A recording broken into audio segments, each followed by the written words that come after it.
आपल्यासोबत उपस्थित आहेत श्री राम भोगले. मी त्यांचा थोडक्यात परिचय करून देते. श्री राम भोगले हे महाराष्ट्रातील औद्योगिक क्षेत्रातील मोठं नाव. निर्लेप हा नॉनस्टिक कुकिंगमधील ब्रँड भारतातील घराघरात पोहोचवणारं नाव म्हणजे श्री राम भोगले.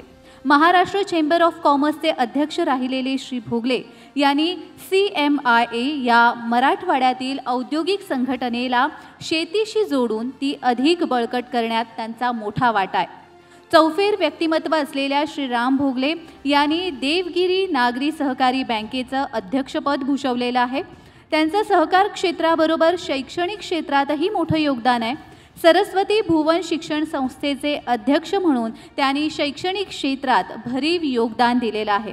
इंडस्ट्रीसह ॲग्रो इंडस्ट्रीतल्या तरुणांना त्यांचं मार्गदर्शन नेहमीच मोलाचं ठरतंय. जोरदार टाळ्यांनी स्वागत करूयात श्री राम भोगले यांचं.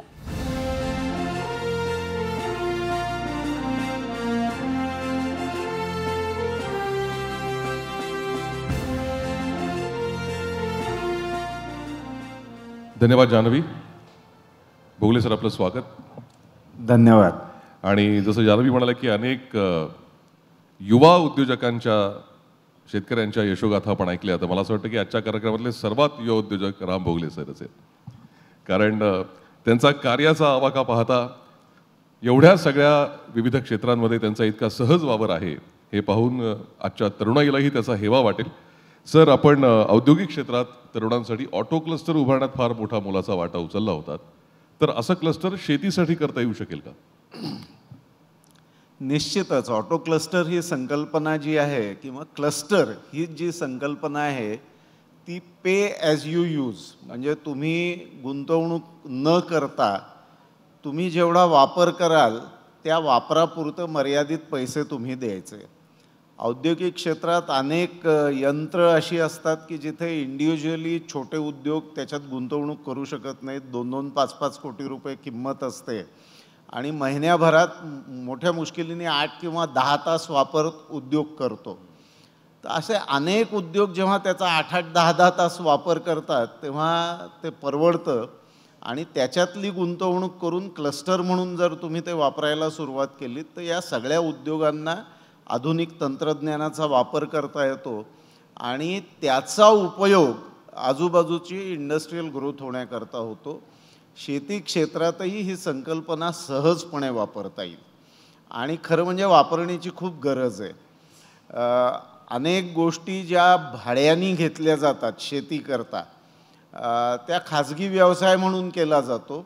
पण क्लस्टर ही संकल्पना अशी आहे की तुम्हीच एकत्र येता, तुम्ही ते फॉर्म करता, सरकारकडनं काही सबसिडी घेऊन ते सगळं तिथे उपलब्ध करून ठेवता आणि प्रत्येकाच्या गरजेप्रमाणे तो तिथून घेऊन त्या क्लस्टरला पेमेंट करतो. शेवटी याच्यात तुम्ही दुसऱ्या कोणाकडनं तरी हार्वेस्टर भाड्याने घेणं किंवा दुसऱ्या कोणाकडनं तरी ट्रॅक्टर भाड्याने घेणं याच्यापेक्षा या गोष्टी जर शेतकऱ्यांनी एकत्रित येऊन केल्या तर तुम्ही स्वतःला भाड्याने गोष्टी देताय असा त्याचा अर्थ होईल. खरं खरं तर किती सोपी आणि सहज संकल्पना आहे. म्हणजे ही जर खरंच अंमलात आणली गेली, प्रत्यक्षात आली तर शेतकऱ्यांचा बराचसा त्रास कमी होऊ शकतो. मराठवाड्यासारखा ज्याला आपण असं म्हणू शकतो की कमी पावसाचा भाग आहे, इथे फळबागा जास्त प्रमाणात आपल्याला दिसून येतात. त्याच्यावर आधारित प्रक्रिया उद्योगामध्ये किती संधी आहे मराठवाड्याला असं तुम्हाला वाटतं? खरं म्हणजे फळांवर प्रक्रिया करून नाशिवंत फळांचं आयुष्य वाढवणं म्हणजे शेल्फ लाईफ वाढवणं आणि त्यातनं व्हॅल्यू ॲडेड प्रॉडक्ट्स बनवून ते लोकांपर्यंत पोचवले तर जवळपासची मार्केट न शोधता तुम्हाला दूरदूरच्या मार्केट्सपर्यंत पोचता येतं. फूड प्रोसेसिंग इंडस्ट्रीमध्ये जेव्हा आपण विचार करतो त्यावेळेला ते काही छोट्या प्रमाणात करता येईल असा विचार सहजासहजी कोणाच्या डोक्यात येत नाही आणि केलं तर ते इकॉनॉमिकली व्हायबल होईल असंही लोकांना वाटत नाही.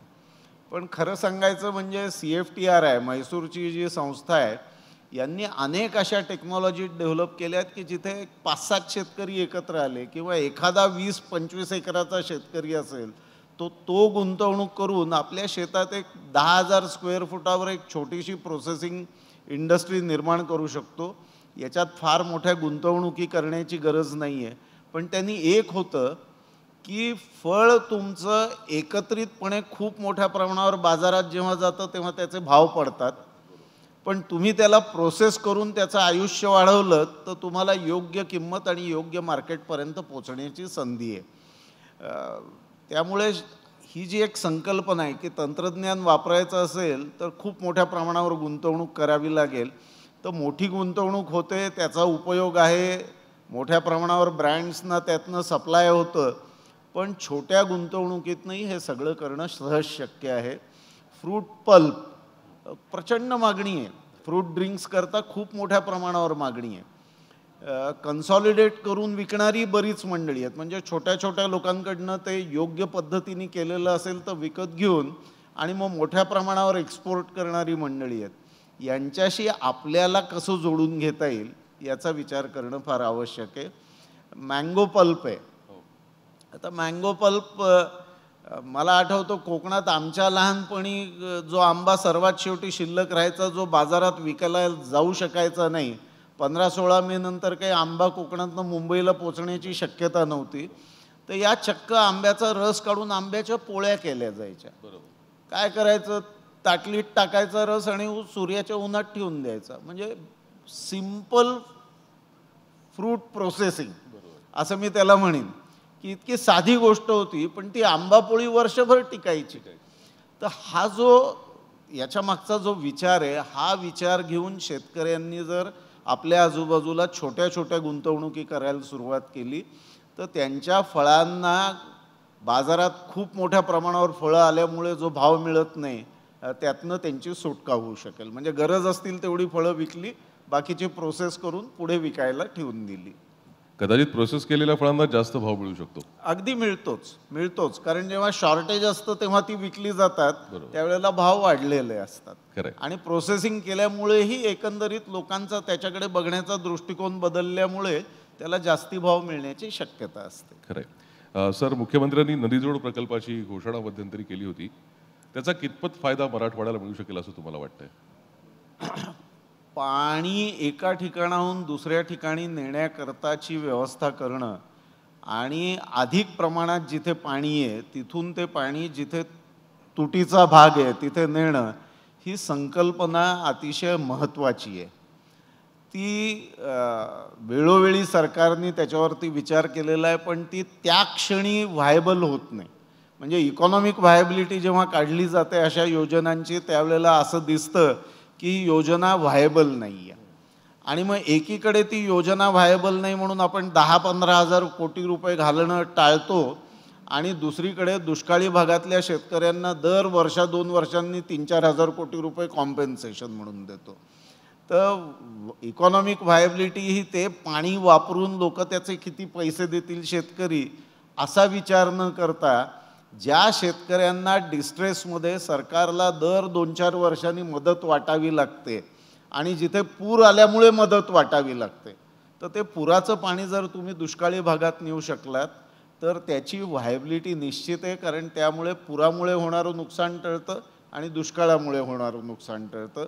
आणि शेतकऱ्यांना जे कॉम्पेन्सेशन दिलं जातं त्याचा विचार व्हायबिलिटीत केला जात नाही, तो खरं म्हणजे करायला पाहिजे. तर ही योजना अतिशय उत्कृष्ट आहे आणि त्यातनं एकंदरीतच ग्रामीण भागाची प्रगती होण्याकरता निश्चितपणे मदत होईल.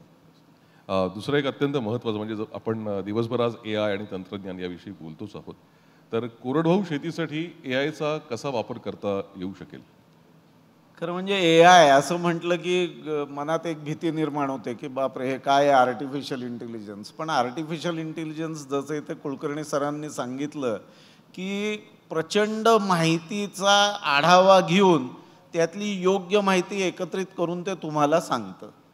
त्यामुळे कोरडवाहू शेती जर शाश्वत करायची असेल, कदाचित त्यातनं काही कमवायचं असेल तर ती कशी करता येईल, अनेक तज्ज्ञांनी अनेक ठिकाणी वेगवेगळे प्रयोग करून त्यांचे अनुभव लिहून ठेवलेले आहेत. ते इंटरनेटवर सगळीकडे उपलब्ध आहेत, ते आपल्याला माहिती नाही आहेत. म्हणजे ते नाहीच आहेत. कोरडवाहू शेती शाश्वत होऊच शकत नाही असा काही त्याचा अर्थ होत नाही. तुम्ही तुमच्या भागातल्या मातीची पोत आणि काही गोष्टींचा फीड देऊन जर तुम्ही AIला विचारलं की या परिस्थितीत माझ्याकडे हवामानाचं म्हणजे टेम्परेचर्स इतकी असतात, अतिशय कोरडा प्रदेश आहे, माती काळी आहे, पण बाकीच्या गोष्टींची कमतरता आहे. तर ही माहिती जर दिली आपण AIला आणि जर AIला विचारलं, तर माझा अनुभव असा आहे की AI तुम्हाला म्हणजे काय आंतरजालावर इंटरनेटवर असलेली सगळी माहिती ते तपासून बघतं आणि त्यातली जी योग्य माहिती आहे ती कन्सॉलिडेटेड याच्यात तुमच्यासमोर मांडतं. शेवटी निर्णय तुम्हाला घ्यायचा असतो, पण ज्या गोष्टींचा आपण विचार करू शकत नाही अशा गोष्टी आणि ज्या गोष्टी आपल्याला माहितीच नाहीत अशा अनेक गोष्टी केवळ काही सेकंदात तुमच्यासमोर येतात. मला स्वतःला असं वाटतं की प्रत्येकाने याचा वापर करायला पाहिजे. केवळ कोरडवाहू शेतकऱ्यांनी नाही तर प्रत्येकानेच याचा वापर करायला पाहिजे आणि त्यातनं निर्णय घेण्याची आपली जी प्रक्रिया आहे ती प्रक्रिया अतिशय अचूक होण्याची शक्यता खूप वाढते. किंबहुना त्याचा खूप फायदा AIमुळे आपल्याला होऊ शकतो, तसा तो कोरडवाहू शेतीलाही होईल. कृषी अभियांत्रिकी किंवा कृषी पदवीधर जे विद्यार्थी आहेत तर त्यांच्यासाठी काही स्टार्टअप्स तुमच्या मनामध्ये आहेत का? कारण मी हे का विचारतोय, सौर पंपाचं जे एक महत्त्वाचं उदाहरण अतुल सावेंनी पण सांगितलं आणि आपण मगाशी गप्पा मारताना तुम्ही जे सांगितलं, तर अशा दृष्टीनं काही करता येऊ शकेल का सर? बघा, शेती क्षेत्रात स्टार्टअप्स आहेत. मी फार पूर्वी म्हणजे मला आठवतं माझं वय असेल 27-28 वर्षाचं, त्यावेळेला इथल्या जायंट्स क्लबमध्ये एक भाषण केलं होतं आणि मी त्यांना असं म्हटलं होतं की शेतीशी निगडीत ज्यांनी उद्योग केले, आता ही जवळजवळ 40-45 वर्षापूर्वीची गोष्ट आहे, की शेतीशी निगडीत ज्यांनी उद्योग केले ते सगळे उद्योग प्रचंड वाढले. अगदी नांगराचा फाळ बनवणारे किर्लोस्कर किंवा डिझेल इंजिन बनवणारे किर्लोस्कर इथपासून ते तुम्ही विचार करा, सीड कंपनीज असतील, मैकोसारख्या सीड कंपनीज असतील, शेतीशी निगडीत उद्योग.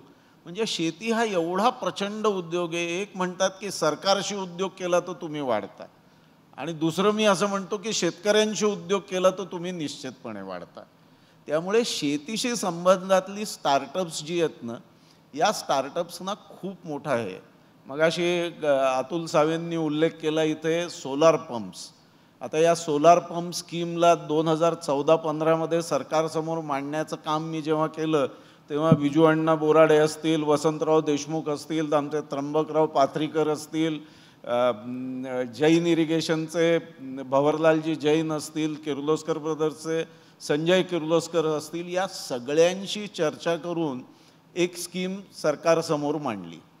त्यातला एक भाग हा स्टँड अलोन सोलार पंप देण्याचा आहे. तो देवेंद्र फडणवीसांनी त्यावेळेला स्वीकारला आणि मोठ्या प्रमाणावर म्हणजे आज 5 लाख पंप बसलेत. मला त्याचा अतिशय आनंद आहे, कारण कुठेतरी हा विचार सरकारच्या दरबारी रुजवण्याचं काम करण्यात मी पुढाकार घेतला होता. पण त्याच्याबरोबर अनेक गोष्टी सुचवल्या होत्या मी. त्या गोष्टी अशा आहेत की साधारण वर्षातनं सोलार पंपनी पाणी उपसून शेताला पाणी देण्याचे दिवस किती असतील? तर माझ्या हिशोबाने पावसाचे दिवस सोडले तर शेतीला पाणी द्यावे लागणारे दिवस हे 180 ते 210 दिवस असतील. अण्णा, मी काही चुकत असेल तर तुम्ही मला करेक्ट करा की 180 दिवस तुम्हाला तो पंप पाणी द्यायला वापरावा लागेल. राहिलेले 180 दिवस त्या पंपाचं तुम्ही काय करणार आहात? वीज निर्माण तर होतच असते ना. आणि 7.5 HP पंप आहे. 7.5 HP पॉवर तुमच्याकडे दिवसाचे जवळजवळ 8 तास उपलब्ध आहे. स्टार्टअप्समध्ये जर तुम्ही DC मोटर बेस्ड किंवा इन्व्हर्टर लावलेला असेल पंपाला आणि AC मोटर बेस्ड जर पंप चालवले जात असतील तर AC मोटर बेस्ड शेताच्या प्रक्रिया करणारी यंत्र जर बनवलीत तर ही यंत्र त्या पंपाच्या विजेला जोडता येतील आणि जेव्हा पाणी द्यायचं नाही आहे, जेव्हा हार्वेस्टिंग झालेलं आहे, धान्य किंवा फळं तुमच्याकडे आलेली आहेत, तर त्याच्यावर प्रक्रिया करण्याची यंत्र या विजेवरनं चालवता येतील. नाही तर ही वीज वाया जाते, कारण दिवसा दिवे तर काही लावता येत नाहीत घरात तुम्हाला. मग ही वीज जनरेट होत असते पण हिचा उपयोग होत नसतो. तुम्ही विचार करा की 10 लाख पंप द्यायची. माझ्या हिशोबाने 2015मध्ये मी जो अभ्यास केला होता 35 लाख शेती पंप होते. आणि हे सगळे 35 लाख पंप सोलारवर कन्वर्ट झाले तर शेतकऱ्यांना दिवसभर सरकारला पैसे न देता वीज मिळणार आहे आणि त्याचा फायदा शेतकऱ्यांना होणार आहे. पण एवढी प्रचंड वीज 180 दिवस सोडले तर इतर दिवस उपलब्ध असणार आहे आणि या विजेचा वापर करून जर शेतीवर प्रक्रिया करण्याच्या गोष्टी आपण निर्माण केल्या तर अतिशय उत्कृष्ट स्टार्टअप निर्माण होतील. मी जेव्हा पेपरमध्ये बातम्या वाचतो की टमाटे जास्ती झाले म्हणून रस्त्यात फेकून दिले, कांदे जास्ती झाले म्हणून रस्त्यात फेकून दिले, भाव मिळत नाही म्हणून, तेव्हा मला स्वतःला असं वाटतं की जे एक ज्ञान आपल्याकडे परंपरेने आलेलं आहे, मी आंबा पोळीचा उल्लेख केला की सूर्याच्या उन्हात गोष्टी वाळवता येतात आणि सोलार ड्राईंग, तुम्हाला गंमत वाटेल, 300-400 रुपयाचा पिझ्झा जो तुम्ही विकत घेता डॉमिनोजकडनं किंवा यांच्याकडनं, त्याच्यावर ज्या टमाट्याच्या फोडी घातलेल्या असतात ना, तो सन ड्राईड टोमॅटो असतो, सूर्याच्या उन्हात वाळवलेला टोमॅटोचा काप. आता याला किती रेट मिळत असेल तुम्ही अंदाजच करू शकत नाही. म्हणजे टमाट्याचा भाव 10 रुपये, 15 रुपये, 20 रुपये किलो मिळेल, पण हा सन ड्राईड टोमॅटो 200 किंवा 300 रुपये किलोनी विकला जातो. आणि तुम्ही काय केलंय, टमाटे स्वच्छ धुवून कापून सूर्याच्या उन्हात वाळवलेले. आता ही स्टार्टअप्स होऊ शकतात, कारण एका शेतकऱ्याने 10 किलो सन ड्राईड टोमॅटो बनवले तर ते कदाचित विकले जाणार नाहीत, पण 100 शेतकऱ्यांकडनं जर असे 10 किलो टोमॅटो दर महिन्याला गोळा करणारा कोणी जर असेल तर त्याला मात्र ते 1000 किलो सनड्राईड टोमॅटो विकणं शक्य होईल. आणि तुम्ही विचार करा की शेतीतनं यातनं किती उत्पन्न होईल. कांदाही कापून असं सनड्राईड कांदा विकता येतो. कांद्याची पावडरच बनवायला पाहिजे असं काही नाही आहे. कांद्याचं साधारण फोडी केल्या आणि वाळवल्यात तुम्ही तर त्या विकल्या जाऊ शकतात. मला आठवतं आमच्या लहानपणी मराठवाडा दुष्काळी असल्यामुळे हिरव्या भाज्याच मिळायच्या नाहीत. मोठ्या मुश्किलीने 1 किंवा 2 महिने पालेभाज्या उपलब्ध असायच्या. बाकी बाजारात गेलं तर कांदा, बटाटा, ढेंडसं एवढ्या 3 भाज्या सोडल्या तर बाजारात भाज्याही मिळायच्या नाहीत. आमच्या घरात टहाळ आणले म्हणजे हे खायला आणले तर आमची आई ते कधी फेकून द्यायची नाही, त्याचा पाला काढायची आणि सूर्याच्या उन्हात वाळून बरणीत भरून ठेवायची. घरात अनेक वेळा त्या वाळवलेल्या हरभऱ्याच्या पाल्याची भाजी असायची. का आम्हाला हरभऱ्याचा पाला वाळवून विकता येत नाही? का आम्हाला तो फेकून द्यावा लागतो? अतिशय म्हणजे ज्याला न्यूट्रिशन म्हणतात ते न्यूट्रिशियस फूड खायचं असेल तर हा पाला खावा, हे सनड्राईड टोमॅटो खावेत. याच्यात कुठलंही प्रक्रिया केलेली नाही. शेतीच्या संदर्भात असे अनेक स्टार्टअप्स आहेत. म्हणजे हा पुश करणारा पंप जो आहे तो मी त्याला अगदी त्याच्या 2016 पासून बघतोय आणि 2016 पासून त्याची प्रगती बघतोय. बघा, शेतीशी संबंधित उद्योग जो कोणी करेल तो किर्लोस्कर किंवा त्याही पेक्षा मोठा होईल असं मी आजही खात्रीपूर्वक तुम्हाला सांगतो. खरं तर मला असं वाटतं की एक वेगळा दृष्टिकोन तुमच्या या स्टार्टअप्समधून आम्हाला दिसला. सर, आता समृद्धी हायवेनी मराठवाडा जवळ येतोय. समजा नदीजोड प्रकल्प झाला तर इथला दुष्काळही थोडासा कमी व्हायला मदत होईल. AIचा वापर करतायत काही चांगली तरुण मंडळी आहेत, ती सध्या शेतीसाठी खूप चांगलं काम करतायत. असं सगळं असताना सरकारकडनं नेमकी काय अपेक्षा शेतकऱ्यांनी ठेवली पाहिजे आणि तंत्रज्ञानाचा वापर करून समजा आपल्याला अवलंबित्व कमी करायचं असेल कुठल्याही गोष्ट सरकारवरचं तर त्यासाठी नेमकं काय करायला हवं? मला स्वतःला असं वाटतं की सरकार शेतीपासून जितकं दूर जाईल तेवढी शेती व्हायबल होईल, माझं स्पष्ट मत आहे. कदाचित शेतकऱ्यांना मान्य होणार नाही, पण सरकार जितकं दूर जाईल तेवढी शेती व्हायबल होईल, कारण तेवढा विचार मग शेतकरी स्वतःच्या शेतीविषयी करायला लागतील.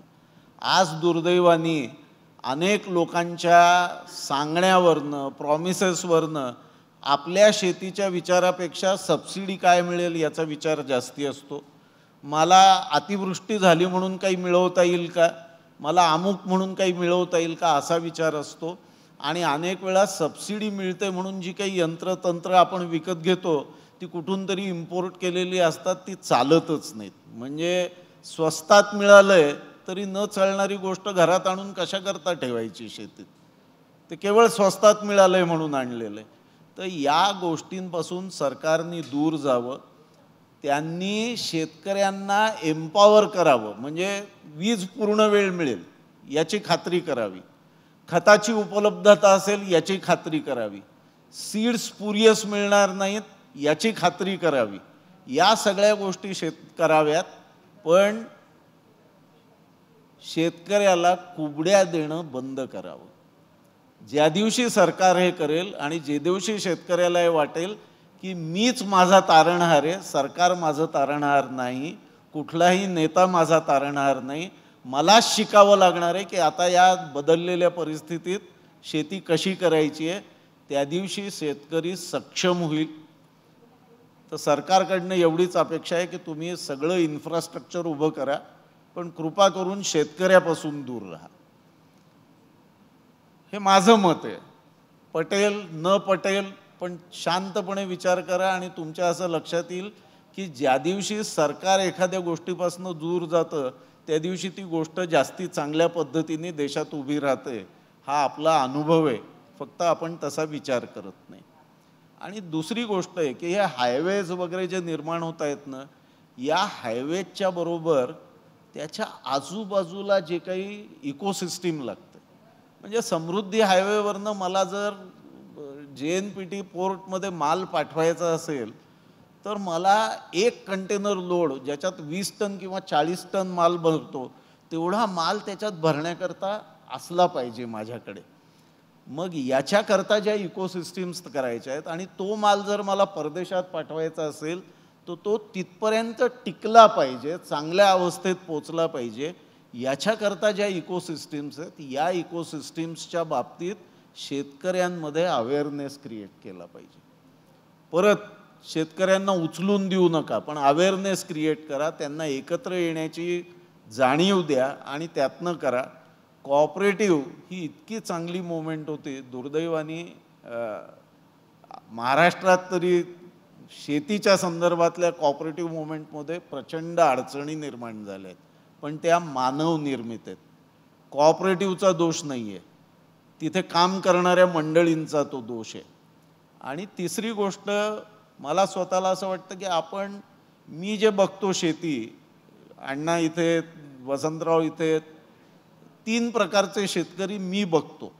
जे काय बघतो त्याच्यात एक बांधाच्या बाहेरचा शेतकरी, एक बांधावरचा शेतकरी आणि एक बांधाच्या आतला शेतकरी. बांधाच्या आतला शेतकरी वाढावा म्हणून प्रयत्न करण्याची गरज आहे. बांधावरचा जो शेतकरी आहे त्यांनी शेतीपूरक व्यवसायाला घेतलं पाहिजे आणि बांधाच्या बाहेर जो शेतकरी बसून शेतकऱ्यांना शहाणपण सांगतो माझ्यासारखा, त्यांनी शेतीपासून दूर राहून आपले बाकीचे उद्योग करावेत, त्यांनी बाकीच्या भानगडीत पडू नये शेतीच्या, असं माझं स्पष्ट मत आहे. दुर्दैवाने बांधाबाहेरच्या शेतकऱ्याला जास्ती महत्त्व आलं. बांधावरचा जो शेतकरी आहे त्याच्या प्रॉब्लेम्सकडे हे बांधाबाहेरचे शेतकरी लक्ष देत आहेत. जो बांधाच्या आत काम करणारा शेतकरी आहे त्याच्याकडे फार कमी लक्ष आहे, असं माझं स्पष्ट मत आहे. त्यामुळे या दृष्टीने विचार करायला शिकलं पाहिजे आणि बांधाच्या आत काम करणारा शेतकरी वाढला पाहिजे, तरच शेतीला आणि या सगळ्या हायवेजना भवितव्य आहे. मला असं वाटतं की या परिषदेचा इतका चांगला समारोप होणं शक्य नव्हतं. सर, तुम्ही वेळात वेळ काढून आलात आणि आम्हाला इथे तुम्हाला ऐकण्याची संधी दिली त्याबद्दल मनापासून तुमचे आभार. धन्यवाद. तसा शेतीशी माझा संबंध नसतानाही मला आपण बोलावलं आणि इथे माझे विचार व्यक्त करण्याची संधी दिली. TV9चे मनापासून आभार. धन्यवाद सर.